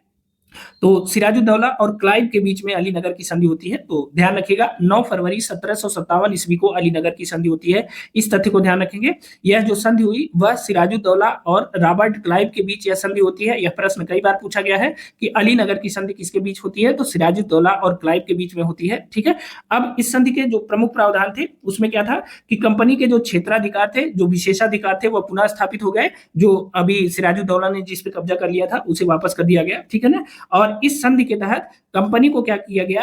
कुछ और अधिकार मिल गए, जैसे अपने सिक्के ढालने और अपने स्थलों को दुर्गीकृत करने की अनुमति मिल गई। किस संधि के तहत? अलीनगर की संधि के तहत। अलीनगर की जो संधि हुई थी वह 9 फरवरी 1757 को हुई थी। सिराजुद्दौला और क्लाइव के बीच में हुई थी। अब देखिए अंग्रेज धीरे धीरे किस तरह से कब्जा करते हुए चले जा रहे हैं। अब देखिए इसी दौरान 13 मार्च 1757 का दिन आता है और इस दिन क्या हुआ कि क्लाइव और वाटसन ने क्या किया कि फ्रांसीसियों से चंद्रनगर की बस्ती छीन लिया। अब हमने आपको बताया था कि सिराजुद्दौला ने जब फ्रांसीसी चंद्रनगर की किलेबंदी कर रहे थे तो इसने मना किया था, फ्रांसीसी मान गए थे, लेकिन क्लाइव और वाटसन ने क्या किया, चंद्रनगर पे कब्जा कर लिया और फ्रांसीसियों को वहां से भगा दिया। यानी क्लाइव व वाटसन ने फ्रांसीसियों से चंद्रनगर छीन लिया, ठीक है। अब इसका नवाब सिराजुद्दौला ने इसका विरोध किया। और क्यों विरोध किया? क्योंकि अलीनगर की संधि में ऐसा कहा गया था कि भाई आप अपने काम से काम रखिए, हम अपने काम से काम रखिए। लेकिन फिर से इसने जो है एक नया समस्या पैदा किया। अब क्लाइव और सिराजुद्दौला जो है सीधे आमने सामने आ गए। आमने सामने आ गए, इसका मतलब क्या हुआ कि इसका मतलब युद्ध अनिवार्य हो गया। अब साथ ही पहली बार ही क्लाइव ने जो है अमीर चंद को खरीद लिया था, ठीक है ना, मानिक चंद को खरीद लिया था। तो अब जो है सिराजुद्दौला के विरुद्ध षड्यंत्र होने लगा और उसने जो है क्लाइव ने एक ऐसी योजना बनाई कि जितने सिराजुद्दौला के आसपास बैठे लोग थे सबको खरीद लो, सबको मिला लो और सिराजुद्दौला को जल्दी से गद्दी से हटाओ, ठीक है। अब वो क्या किया, अब यह जो कंपनी थी ना जो व्यापार करने आई थी, अब वह राजा बनाने लगी, गद्दी का व्यापार करने लगी, ठीक है। अब देखते चलिएगा, देखिए सिराजुद्दौला के विरुद्ध षड्यंत्र होता है। मुख्य साजिशकर्ता कौन था? क्लाइव था, ठीक है ना। और इस साजिश में शामिल जो अन्य लोग थे वो कौन कौन से थे? तो जो सिराजुद्दौला का प्रधान सेनापति था मीर जाफर, वह था। देखिए दो लोगों की बहुत बदनामी हुई, मतलब आज तक लोग उनका नाम लेते हैं नेगेटिव अर्थ में। जैसे अगर रामायण की बात करेंगे तो कहा जाता है कि विभीषण को धोखा देने के आरोप में लोग उन्हें याद करते हैं, और दूसरा मीर जाफर, ठीक है। जैसे कोई किसी के साथ कोई ऐसी धोखे वाली बात करता है तो या तो लोगों के मुंह से निकलता है कि विभीषण हो गए हो क्या, जब भाई से धोखा देने की बात होती है। लेकिन जब देश से धोखा देने की बात होती है तो ये होता है कि मीर जाफर हो गए हो क्या। तो इन दोनों का नाम कहावतों में आ गया, ठीक है। सोचिए कितनी बड़ी क्षति पहुंचाई होगी इन दोनों ने। तो देखिए प्रधान सेनापति थे मीर जाफर, और इनका जो दीवान था राय दुर्लभ, यह भी अंग्रेजों के साथ शामिल हो गया। बंगाल का सबसे बड़ा बैंकर था जगत सेठ, यह भी अंग्रेजों से मिल गया। और इसमें एक अन्य अधिकारी था जिसे यार लतीफ के नाम से जानते हैं, यह भी मिल गया। और एक और धनी व्यापारी था बंगाल का, उसका नाम था अमीचंद्र, यह भी अंग्रेजों से मिल गया। अब बताइए बचा कौन? जब सारे सेठ और सारे आपका प्रधान सेनापति ही अंग्रेजों से मिल गया तो बचा कौन? तो या तो भाई जो सिराजुद्दौला का शासन था, या तो लोग उससे खुश नहीं थे, और या तो उसे उसका इस पे नियंत्रण नहीं था। अब ये जो लोग मिले हैं अपने देश के विरुद्ध, अपने राजा के विरुद्ध, ये जो लोग मिले हैं ये फ्री में तो मिले नहीं है। इसका मतलब क्या है, इन्होंने कुछ मांगा होगा उससे, ठीक है, या उसने इनके सामने कुछ ऑफर दिया होगा खरीदने के लिए, ठीक है। तो जो भी दिया उसके आधार पर इन्होंने जो है अपनी जो ईमानदारी थी उसे बेच के क्लाइव के चरणों में डाल दिया और कहा कि अब आप जो कहेंगे वही होगा। अब देखिए इन सब में सेटिंग हो जाती है। सेटिंग होने के बाद इनकी जो पहली बातचीत होती है वह मई 1757 में होती है, ठीक है, मई 1757 में होती है। और इसमें दो लोग एजेंट के रूप में थे, एक तो अमीचंद्र था और एक अंग्रेजों की तरफ था वाटसन। यह जो है कासिम बाजार फैक्ट्री का प्रमुख था वाटसन। तो अमीनचंद और वाटसन ये दो मुख्य एजेंट थे। षड्यंत्र में योजना बनाई गई कि क्लाइव जो है प्लासी तक आएगा, वहां मीर जाफर नवाब को धोखा देगा, इसके बदले में मीर जाफर को क्या मिलेगा, तो मीर जाफर इसके बदले में नवाब बना दिया जाएगा, ठीक है ना। खाली उसे मीर जाफर को नवाब को लेकर के वहां तक आना है, ठीक है, सिराजुद्दौला को लेके। तो इसे नवाब बना दिया जाएगा। कंपनी को दुर्गीकरण का अधिकार मिलेगा और 24 परगने की जागीर प्राप्त हो जाएगी। तो यह तय किया गया कि 24 परगने की जागीर और दुर्गीकरण का अधिकार उसे दिया जाएगा। अमीचंद्र जो थे ये बहुत छटक रहे थे, ये कहे कि हमको हमारे बारे में कोई बात नहीं हुई, हमको कुछ नहीं दिया गया, तो हमको नहीं कुछ दोगे तो हम हल्ला मचा देंगे। तो यहाँ एक बहुत बड़ा बेईमानी का कार्ड खेला किसने? क्लाइव ने। उसने कहा दो कागज मंगाए एक साथ, एक सफेद कागज मंगाया और एक जो है लाल कागज मंगाया, ठीक है। सफेद कागज जो था वो सफेद कागज पर समझौते के लिए कहा गया था कि चलो हम लिख के दे देते हैं कि तुमको क्या क्या चाहिए। दरअसल अमीचंद्र जो था उसने जो भी मांगा अंग्रेज उसे देने को तैयार नहीं थे, लेकिन उसने जीत पकड़ ली। तो फिर क्लाइव ने कहा चलो इसका रास्ता निकालते हैं। तो इसने क्या किया, सफेद और लाल कागज मंगाया। जो वास्तविक शर्तें थी वह सफेद कागज पर लिखी गई थी, और जो देखिए जो वास्तविक शर्तें थी वो सफेद कागज पे लिखी गई थी, लेकिन क्लाइव ने लाल कागज पे जो अमीचंद्र के बारे में ये बता दिया कि जो जो तुम कह रहे हो वो इसी लाल कागज पे लिखो, ठीक है। तो अमीचंद्र ने लाल कागज पे अपना जो भी डिमांड थी उसको लिख करके उस पर सिग्नेचर कर दिया, लेकिन वास्तव में जो वाटसन ने माना वह सफेद कागज पे जो लिखा हुआ था वह मांगा। ये बहुत बड़ा धोखा था, ठीक है ना। जो मांगों का उल्लेख था वह केवल लाल प्रारूप पर था, उस पे वाटसन ने सिग्नेचर नहीं किया, अमीचंद्र ने सिग्नेचर किया।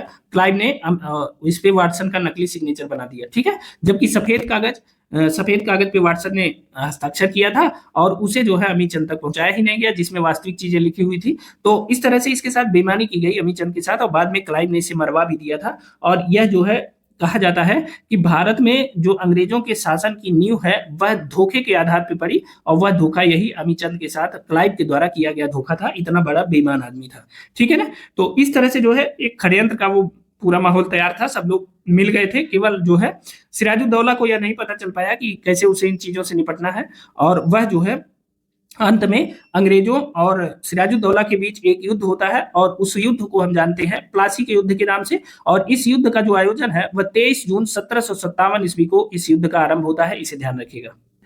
अब देखिए यहां से एक प्रश्न पूछा जाता है कि प्लासी का युद्ध कब हुआ था, तो इस तिथि को आप नोट कर लीजिएगा। 23 जून 1757 ईस्वी को प्लासी का युद्ध हुआ था। प्लासी कहाँ स्थित है, लगातार प्रश्न परीक्षाओं में पूछा जाता है। तो देखिए प्लासी का जो वर्तमान नाम है वह पलासी है, और यह जो है पश्चिम बंगाल राज्य के नदिया जिले में स्थित है, और यह भागीरथी नदी के किनारे है। यह भी प्रश्न पूछ लिया जाता है कई बार कि जो प्लासी है वह किस नदी के किनारे है, तो वह भागीरथी नदी के किनारे है, ठीक है। तो तीन चीजें याद रखेंगे। प्लासी का युद्ध 23 जून 1757 ईस्वी को हुआ था। प्लासी पश्चिम बंगाल के नदिया जिले में स्थित है, और यह जो है भागीरथी नदी के किनारे है। बस इतनी चीजें याद रखिएगा। अब देखिए 23 जून 1757 को प्लासी का युद्ध होता है, शुरू हो जाता है, और सब कुछ पहले से सेट था। नवाब की ओर से, नवाब यानी सिराजुद्दौला की ओर से खाली दो लोगों ने मेहनत से लड़ा। एक का नाम था मीर मदान, यह परीक्षाओं में प्रश्न पूछ लिया जाता है। एक का नाम था मीर मदान और दूसरा का नाम था मोहनलाल। मोहनलाल, इन दो सैनिकों ने पूरा प्रयास किया अपनी तरफ से, लेकिन अंत में हार निश्चित थी। और वह जो है नवाब जैसे ही जाना कि उसकी टीम हार रही है, वहां चूंकि मीर जाफर जाके उधर मिल गया था, तो जब उसे पता चला कि हमारी सेना हार रही है, तो वह तेजी से भागकर मुर्शिदाबाद गया, जहां मीर जाफर के लड़के मीरन ने मोहम्मद बेग के द्वारा उसका कत्ल करवा दिया, ठीक है। तो पहले से पता था, चूंकि सारी चीजें सेट थी। अब इसके परिणाम के रूप में देख लेते हैं कि वास्तव में इसका परिणाम क्या हुआ। तो देखिए इस युद्ध में विजय ने बंगाल में अंग्रेजी साम्राज्य की नींव डाल दी। यह किसने कहा है, मेल्सन ने कहा है। इस तथ्य को ध्यान रखेंगे कि जो प्लासी की युद्ध थी उसकी विजय ने बंगाल में अंग्रेजी साम्राज्य की नींव डाली। यह स्टेटमेंट मेल्सन का है, ध्यान रखेंगे। अब देखिए 23 जून 1757 को भारत में मध्यकालीन युग का अंत हो गया और आधुनिक युग का शुभारंभ हुआ। यह किसने कहा है, यह कहा है सर जदुनाथ सरकार ने। याद रखिएगा, स्टेटमेंट बहुत बार पूछा गया है। 23 जून 1757 को भारत में मध्यकालीन युग का समाप्त हुआ, हो गया, अंत हो गया, और आधुनिक युग का शुभारंभ हुआ। यह सर जदुनाथ सरकार का स्टेटमेंट है, इसे भी ध्यान रखेंगे, ठीक है ना।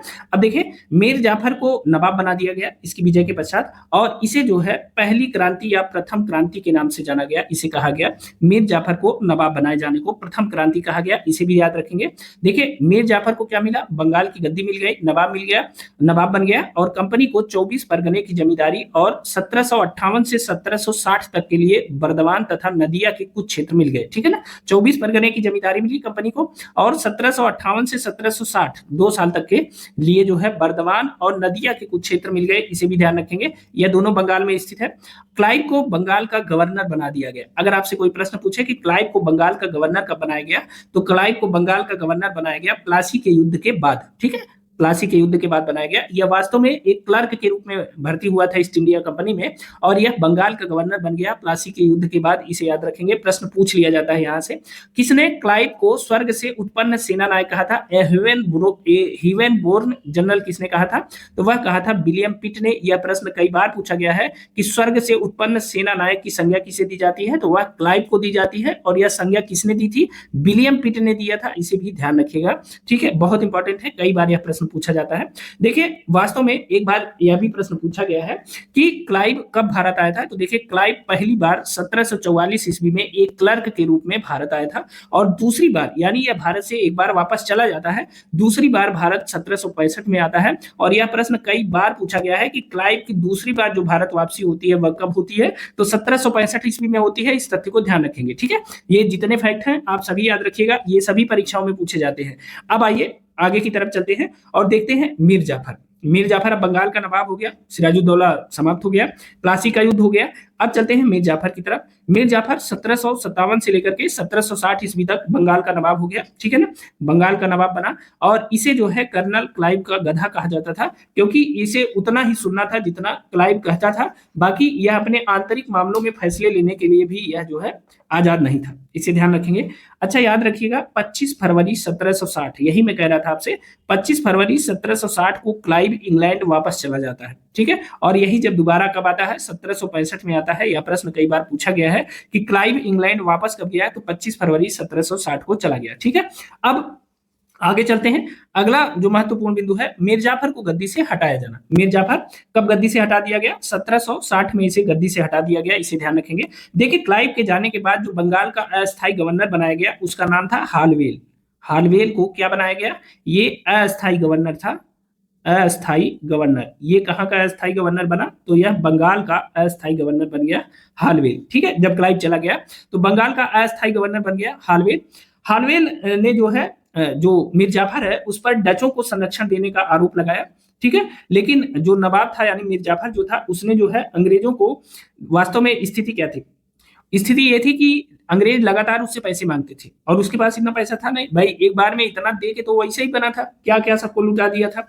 अब इसके बाद वह कितना देता, तो यह जो है बार बार उससे पैसा मांग रहे थे और वह जो है उसे पैसा दे नहीं पा रहा था। इसलिए जो है इन्होंने उसके ऊपर एक आरोप लगाया कि आप डचों को संरक्षण दे रहे हैं, डच कंपनी को, उसके अधिकारियों को, उसके लोगों को जो है आप संरक्षण दे रहे हैं, उसको बढ़ावा दे रहे हैं। तो इसने क्या किया कि इसने कहा कि भाई आप हट जाइए, आपको गद्दी से जाना होगा, शांति से हट जाइए, नहीं तो हम आपको हटा देंगे, ठीक है। ये समझौता होगा कि आप या तो शांति से जाइए और नहीं तो हम आपको हटा देंगे, ठीक है। तो इसे मीर जाफर को गद्दी से हटाए जाने को क्या कहा जाता है, 1760 की क्रांति के रूप में जाना जाता है, इसे ध्यान रखेंगे, ठीक है। मीर जाफर को गद्दी पाने को प्रथम क्रांति कहा गया था, लेकिन जब मीर जाफर को गद्दी से हटाया गया तो इसे 1760 की क्रांति के नाम से जाने जाते हैं, इसे ध्यान रखेंगे। हालवेल क्या था, बंगाल का अस्थायी गवर्नर बन गया था, ठीक है। और वेंसीटाट जो था यह बाद में आया, हालवेल के बाद अस्थायी गवर्नर के रूप में बंगाल में आता है, इसे भी ध्यान रखेंगे, ठीक है। हालवेल क्या था, अस्थायी गवर्नर के रूप में, लेकिन इसके बाद वेंसीटाट आता है जो अस्थायी गवर्नर के रूप में यहाँ आता है, ठीक है। तो इसे भी ध्यान रखिएगा। अब वेंसीटाट के अस्थायी गवर्नर बनने से पहले हालवेल जो है माहौल बनाए रहता है, बंगाल को बदलने का निर्णय होता है और यह जो समझौता होता है वह मीर कासिम से समझौता होता है। अंग्रेज कहते हैं कि अब हम तुम्हें नवाब बना सकते हैं बंगाल का, लेकिन बदले में हमको क्या चाहिए, बदले में अंग्रेजों ने मांगा बर्दवान, मिदनापुर और चटगांव की दीवानी, ठीक है ना, साथ ही सिलहट के चूना व्यापार का आधा हिस्सा। दीवानी हमने आपको बता दिया है कि वित्त और राजस्व, कहाँ का मांगा, बर्दवान का, मिदनापुर का और चटगांव का, ठीक है ना। चटगांव बंदरगाह था, इसे ध्यान रखिएगा, चट्टूग्राम के नाम से उसे जानते थे।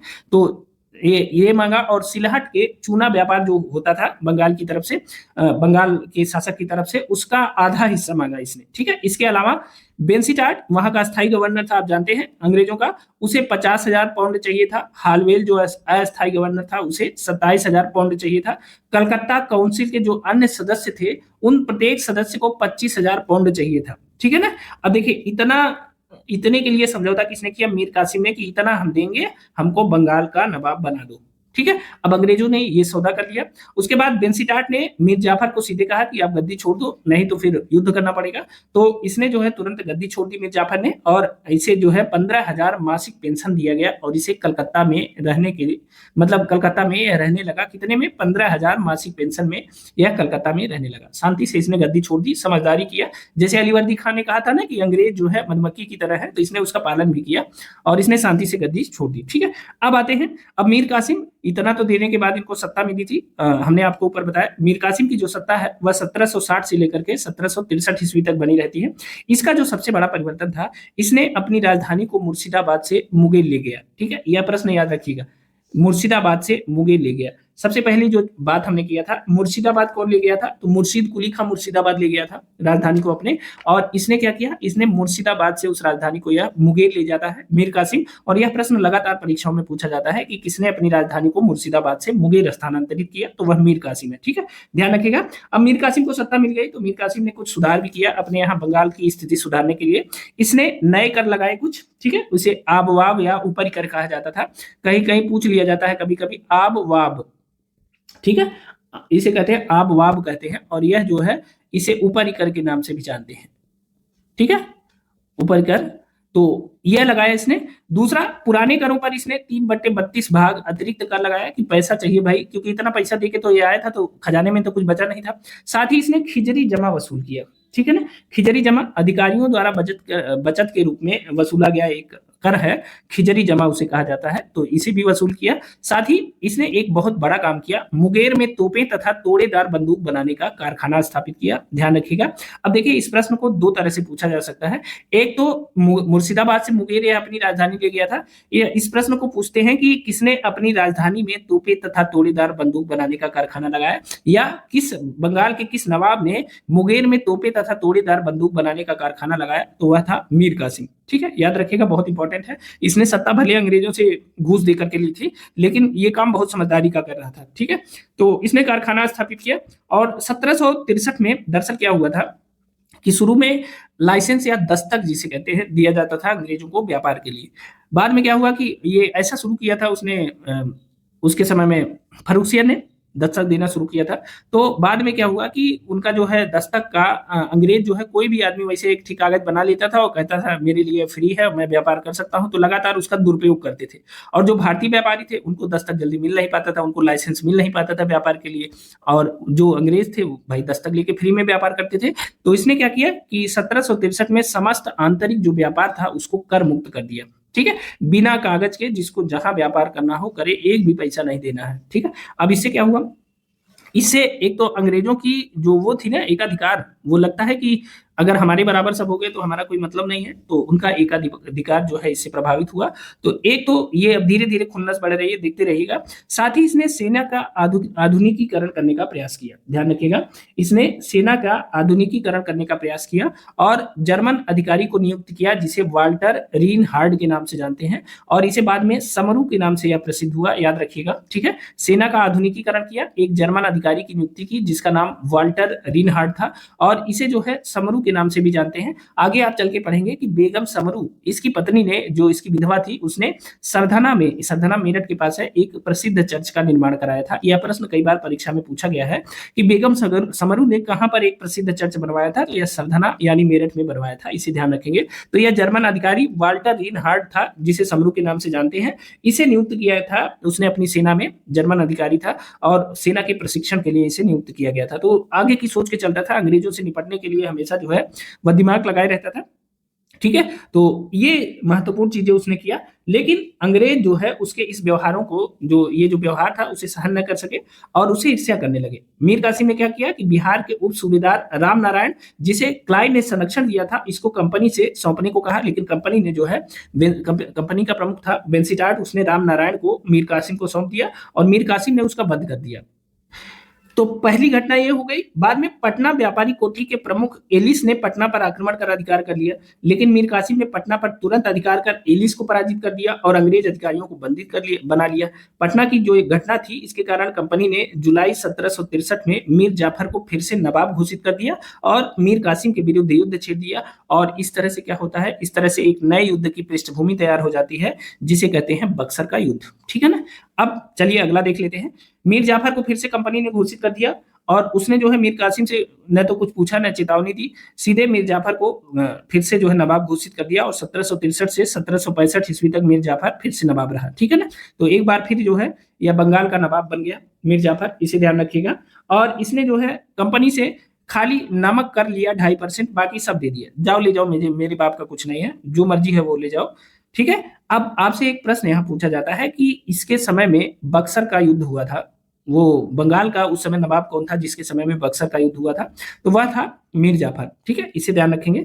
अब आते हैं बक्सर के युद्ध की बात कर लेते हैं। बक्सर का युद्ध कब हुआ था, तो देखिए बक्सर का युद्ध हुआ था 22 अक्टूबर 1764 ईस्वी को। इस तिथि को याद रखिएगा, बहुत इंपॉर्टेंट है। बक्सर के युद्ध किसके किसके बीच में हुआ था, तो एक तरफ थे मीर कासिम, अब मीर कासिम को हटा दिया था अंग्रेजों ने, तो मीर जाफर अंग्रेजों से मिला हुआ था, मीर कासिम को अंग्रेजों ने हटा दिया था। तो मीर कासिम और अवध का नवाब था उस समय सुजाउद्दौला, और मुगल सम्राट थे शाह आलम द्वितीय। इन तीनों नाम याद रखिएगा। ठीक है ना। जब परीक्षा में पूछा जाता है कि उस समय कौन कौन एक साथ थे, तो किसके किसके साथ बक्सर का युद्ध हुआ था, तो उस समय भूल जाता है, ध्यान रखिएगा। मीर कासिम ये बंगाल का भागा हुआ नवाब था, क्योंकि भाई नवाबी तो इससे छीन ली गई थी, तो मीर कासिम था। अवध का नवाब उस समय था सुजाउद्दौला, और मुगल सम्राट शाह आलम द्वितीय था। इन तीनों ने अंग्रेजों के विरुद्ध लड़ाई लड़ी। अंग्रेजी सेना का जो नेतृत्व था वह बक्सर के युद्ध में हेक्टर मुनरो ने किया था। इस बात को ध्यान रखेंगे, बहुत बार प्रश्न पूछा गया है कि बक्सर के युद्ध में अंग्रेजी सेना की जो कमान थी वो किसके हाथ में थी? हेक्टर मुनरो के हाथ में थी। अब इसमें क्या होता है, बक्सर के युद्ध में अंग्रेजी सेना विजयी हो जाती है, इस बात को ध्यान रखेंगे, ठीक है। और जो बक्सर का युद्ध था वह सबसे अधिक निर्णायक युद्ध था। भारत में वास्तविक रूप से ब्रिटिश सत्ता की जो स्थापना होती है वह किसके के द्वारा होती है? बक्सर के युद्ध के द्वारा, ठीक है। इस तथ्य को ध्यान रखेंगे। अब यहां से दो प्रश्न पूछे जाते हैं।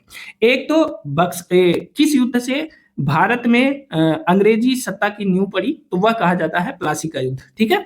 दूसरा, किस युद्ध के द्वारा भारत में अंग्रेजी सत्ता की दावेदारी मजबूत हुई या कंफर्म हो गई, उसे कहते हैं बक्सर का युद्ध, ठीक है।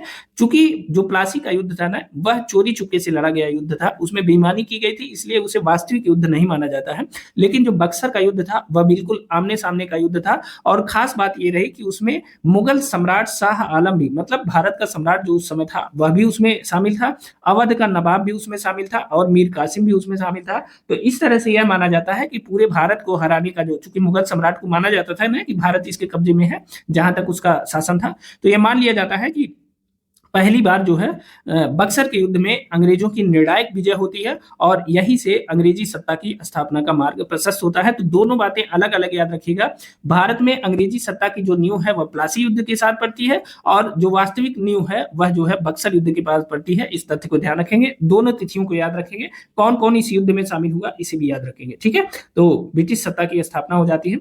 अब आते हैं नजमुद्दौला 1765-66 में, यह मीर जाफर का पुत्र था, यह भी जो है सत्ता संभालता है, बंगाल का नवाब बन जाता है।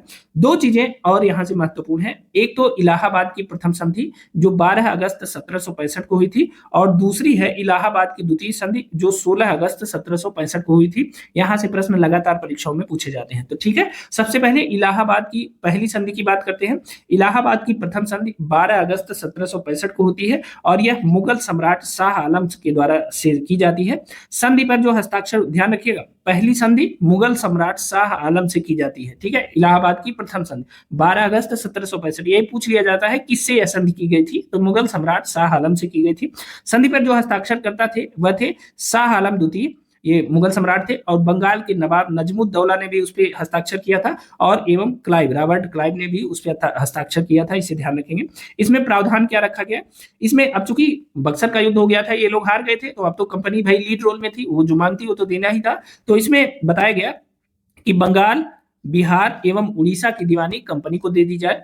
अवध के नवाब से कड़ा और इलाहाबाद के जिले, ठीक है, कड़ा और इलाहाबाद का 2 जिला था और ये ले लिया गया और इसे शाह आलम को दे दिया गया, ठीक है ना। ध्यान रखेंगे किसे दे दिया गया, शाह आलम को। शाह आलम कौन था, यह मुगल सम्राट था ना।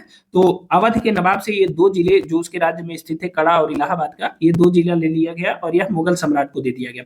एक प्रश्न यहाँ से बहुत बार पूछा गया है कि शाह आलम को यानी मुगल सम्राट को कितने रुपए प्रतिवर्ष की पेंशन दे दी गई, तो 26 लाख रुपए प्रतिवर्ष की पेंशन दे करके उन्हें कहा गया अब आप आराम करिए, ठीक है ना। ध्यान रखिएगा शाह आलम को कितने लाख रुपए की पेंशन दी गई, तो 26 लाख रुपए की। यह प्रश्न परीक्षाओं में पूछा जाता है कि इलाहाबाद की प्रथम संधि के दौरान जो है इलाहाबाद की प्रथम संधि के दौरान मुगल सम्राट को कितने रुपए वार्षिक पेंशन की बात की गई, तो 26 लाख रुपए। इस तथ्य को ध्यान रखेंगे। अंग्रेजों को उत्तरी सरकार की जागीर भी मिल गई, इसे भी याद रखिएगा, यह भी इंपॉर्टेंट है। अब आते हैं इलाहाबाद की दूसरी संधि की बात करते हैं। 12 के बाद 4 दिन बाद 16 अगस्त 1765 को इलाहाबाद की दूसरी संधि होती है और यह संधि होती है अवध के नवाब शुजाउद्दौला और क्लाइव के मध्य, ठीक है। तो अवध के नवाब और क्लाइव के मध्य यह संधि होती है। पहली संधि मुगल सम्राट के साथ हुई थी यानी शाह आलम द्वितीय के साथ हुई थी। दूसरी जो संधि होती है वह अवध के नवाब से होती है, ठीक है, यह भी याद रखिएगा। अब देखिए इसमें प्रमुख प्रावधान क्या क्या रखे गए, तो अवध का राज्य शुजाउद्दौला को वापस मिल गया, भाई हार गए थे तो अब मिल गया, लेकिन इसमें कड़ा और इलाहाबाद को छोड़कर यह किसे दे दिया गया था, यह शाह आलम को दे दिया गया था प्रथम संधि के दौरान, ठीक है। शाह आलम द्वितीय को यह दे दिया गया था कड़ा और इलाहाबाद का जिला, तो इसे याद रखेंगे। दूसरा, कंपनी को 50 लाख रुपए और चुनार का दुर्ग प्राप्त हुआ, इसे भी याद रखिएगा। अब देखिए तीसरी जो महत्वपूर्ण बात हुई वह वाराणसी और गाजीपुर का जो क्षेत्र है यह राजा बलवंत सिंह को दिया गया, लेकिन ये कहा गया कि राजा बलवंत सिंह अवध के अधीन ही कार्य करेंगे, उसके अधीन ही रहेंगे, इसे भी ध्यान रखेंगे। साथ ही कंपनी को अवध में कर मुक्त व्यापार की सुविधा भी मिली कि अब कंपनी व्यापार कर सकती है, उससे कोई टैक्स नहीं लिया जाएगा। अवध की सुरक्षा के लिए नवाब के खर्च पर एक अंग्रेजी सेना अवध में रखी गई, ये बहुत इंपॉर्टेंट है, ठीक है। जैसे आपने देखा होगा जो सहायक संधि थी बेले जली की, उसके द्वारा क्या किया गया था कि सभी राज्यों में सहायक सेना रखी जाती थी, ठीक है ना। इसकी शुरुआत कहाँ से हो गई? अवध से हो गई, जब अवध की सुरक्षा के लिए नवाब के खर्च पर एक अंग्रेजी सेना अवध में रखी गई। इस तथ्य को ध्यान रखेंगे। तो ये थी जो दूसरी बंगाल की संधि, इलाहाबाद की दूसरी संधि थी। पहली संधि 12 अगस्त 1765 को होती है और जबकि दूसरी संधि होती है 16 अगस्त 1765 को, ठीक है। तो ये दोनों संधियों के प्रावधान आप याद रखिएगा। यहां से कई बार प्रश्न पूछे जाते हैं, हालांकि जो जो प्रश्न पूछे गए हैं उसको मैंने इंडिकेट कर दिया है, उसे याद रखेंगे। अब आते हैं बंगाल में द्वैध शासन की शुरुआत। जब इलाहाबाद की पहली संधि हो जाती है, इलाहाबाद की दूसरी संधि हो जाती है, अब बंगाल पर पूरी तरह किसका अधिकार हो जाता है? अंग्रेजों का अधिकार हो जाता है। तो अंग्रेजों ने क्या किया भाई? मीर जाफर की मृत्यु के बाद उसका बेटा जो है नजमुद्दौला वहां का नवाब बना और इसने जो है नवाब एक संधि के द्वारा, नवाब से एक संधि के द्वारा जो प्रांत की सुरक्षा की जिम्मेदारी है वह कलकत्ता काउंसिल ने ले ली, अपने हाथों में ले ली, ठीक है।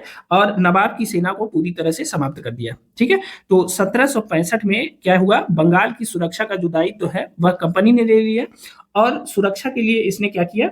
एक नायब सूबेदार की नियुक्ति की और उस नायब सूबेदार का नाम था मोहम्मद रजा खान। यह प्रश्न परीक्षाओं में पूछा जाता है कि किसे बंगाल का नायब सूबेदार नियुक्त किया गया था, तो उसका नाम था मोहम्मद रजा खान। इसे ध्यान रखिएगा, ठीक है।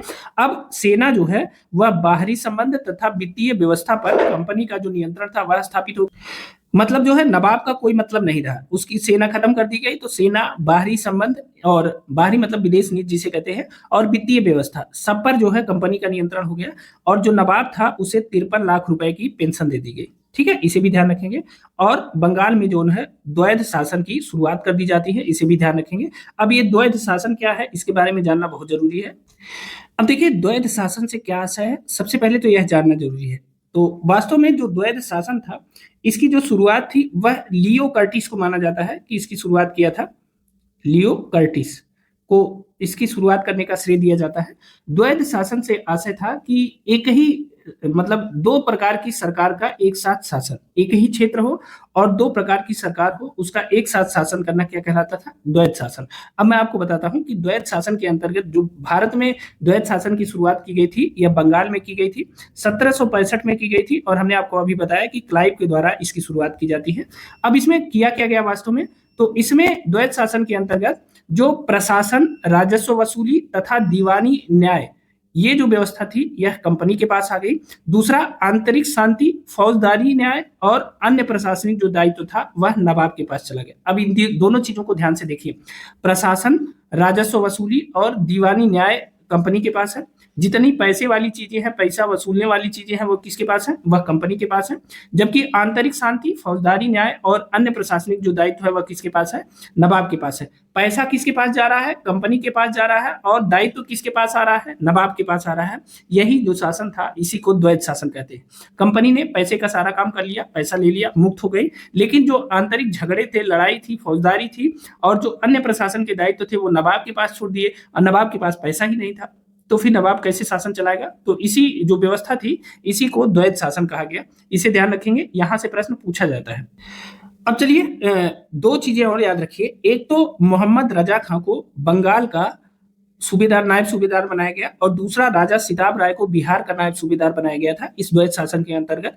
एक नाम और मिलता है राय दुर्लभ, इन्हें उड़ीसा का नायब सूबेदार नियुक्त किया गया था और यह प्रश्न लगातार परीक्षाओं में पूछा जाता है, खासकर मोहम्मद रजा खां और राजा सिताब राय के बारे में पूछा जाता है। तो रजा खां को बंगाल का नायब सूबेदार और सिताब राय को बिहार का नायब सूबेदार नियुक्त किया गया था, इसे ध्यान रखेंगे। अब आइए द्वैध शासन के दुष्परिणामों के बारे में जान लेते हैं। भाई राजा जो नवाब था उसे, उसके पास केवल जो है कर्तव्य थे, उसके पास पैसा तो था नहीं, केवल कर्तव्यों का निर्वहन करना था, तो वो कहां से करेगा? पैसा तो अंग्रेज लेके चले गए। तो क्या होगा कि प्रशासनिक अव्यवस्था आई, कृषि का ह्रास हो गया क्योंकि उसको तो कोई प्रोत्साहन नहीं दिया जा सकता था और अंग्रेज पैसा ज्यादा से ज्यादा वसूलने के आदी थे। उद्योगों का पतन हो गया, भारतीय व्यापार का पतन हो जाता है। डाकुओं का राज्य, के.एम. पणिक्कर ने इसे डाकुओं का राज्य कहा है, इस बात को ध्यान रखेंगे। बंगाल के शासन को, बंगाल में द्वैध शासन को डाकुओं का राज्य किसने कहा है? तो के.एम. पणिक्कर ने कहा है, इसे ध्यान रखेंगे। और इस काल को बेशर्मी और लूट का काल कहा है पर्सिवल स्पीयर ने, इस तथ्य को भी ध्यान रखिएगा, ठीक है ना। तो यह भी परीक्षाओं में अक्सर प्रश्न पूछे जाते हैं। अब आते हैं क्लाइव के जो सुधार है उसकी चर्चा कर लेते हैं। तो क्लाइव ने कुछ सुधार भी किए थे और बंगाल की दशा सुधारने के लिए कहा जाता है, बंगाल की दशा सुधारने के लिए, लेकिन कोई भी अंग्रेज बंगाल की दशा सुधारने का कार्य नहीं कर सकता। बहरहाल उपहार लेने पर इसने प्रतिबंध लगा दिया था। ठीक है, कंपनी के जो कर्मचारी उपहार लेते थे, उपहार दरअसल वो घूस था, वही उपहार की प्रथा आज तक उपहार के रूप में चलती आ रही है, आज तक उसी घूस के रूप में चलती आ रही है। तो उपहार लेने पर इसने प्रतिबंध लगा दिया। अधिकारियों के निजी व्यापार पर प्रतिबंध लगा दिया गया, इसे भी ध्यान रखेंगे। अगस्त 1765 में सोसाइटी फॉर ट्रेड की स्थापना की गई और जिसे नमक, सुपारी और तंबाकू के व्यापार पर एकाधिकार दे दिया गया, इसे ध्यान रखेंगे। तो उपहार लेने पर प्रतिबंध रहा, अधिकारियों के निजी व्यापार पर प्रतिबंध लगाया गया और अगस्त 1765 में सोसाइटी फॉर ट्रेड की स्थापना के द्वारा नमक, सुपारी और तंबाकू के व्यापार का एक अधिकार इसे दे दिया गया। अब यह क्या करता था, यह निकाय उत्पादकों से समस्त माल लेकर निश्चित केंद्रों पर खुदरा व्यापारियों तक यह पहुंचाता था। ठीक है, तो इसे याद रखिएगा। 1766 ईस्वी में सैनिकों का दोहरा भत्ता बंद कर दिया गया। ठीक है, सैनिकों को कुछ क्षेत्रों में ड्यूटी करने पर दोहरा भत्ता दिया जाता था, लेकिन उसे बंद कर दिया गया और परिणाम स्वरूप एक विद्रोह होता है जिसे कहते हैं श्वेत विद्रोह। तो श्वेत विद्रोह किसके समय में होता है, यह होता है 1766 ईस्वी में और उस समय किसके खिलाफ होता है, तो क्लाइव के। इसे ध्यान रखेंगे, श्वेत विद्रोह होता है 1766 ईस्वी में, तो इसे ध्यान रखिएगा, यह भी इंपॉर्टेंट है। तो ये थे जो महत्वपूर्ण तथ्य थे ईस्ट इंडिया कंपनी और बंगाल के नवाब के संबंध में। इससे ज्यादा कहीं परीक्षाओं में नहीं पूछा जा सकता है। तो इस पूरी वीडियो को बहुत ध्यान से देख लीजिएगा। वीडियो लंबी है, हो सके तो एक बार में न देख पाइए तो 2 बार में देखिएगा। पूरे जो तथ्य हैं उसको क्रमबद्ध तरीके से देख लीजिएगा, उन चीजों को नोट कर लीजिएगा। यहाँ से प्रश्न लगातार परीक्षाओं में पूछे गए हैं और इसके संबंध में जो पीवाईक्यू है वह हम शीघ्र ही करा देंगे। जो जो प्रश्न यहाँ से पूछे गए हैं और कैसे कैसे प्रश्न पूछे गए हैं उसकी चर्चा भी हम कर देंगे। हालांकि ज्यादातर चीजें हम आपको रास्ते में बताते हुए ही आए हैं, फिलहाल हम इसके पीवाईक्यू को सॉल्व भी कराएंगे। तो ये वीडियो कैसी लगी, अपने अनुभव हमें जरूर बताइएगा। साथ ही इस वीडियो को अपने दोस्तों मित्रों के साथ शेयर कर दीजिएगा और चैनल पे नए हो तो चैनल को सब्सक्राइब जरूर कर दीजिएगा। वीडियो पसंद आई हो तो लाइक करिएगा और फिर मिलते हैं बहुत जल्दी किसी अन्य परीक्षा उपयोगी वीडियो के साथ। तब तक स्वस्थ रहें, मस्त रहें, अपना और अपनों का ख्याल रखें। अभी के लिए इतना ही, बहुत बहुत धन्यवाद।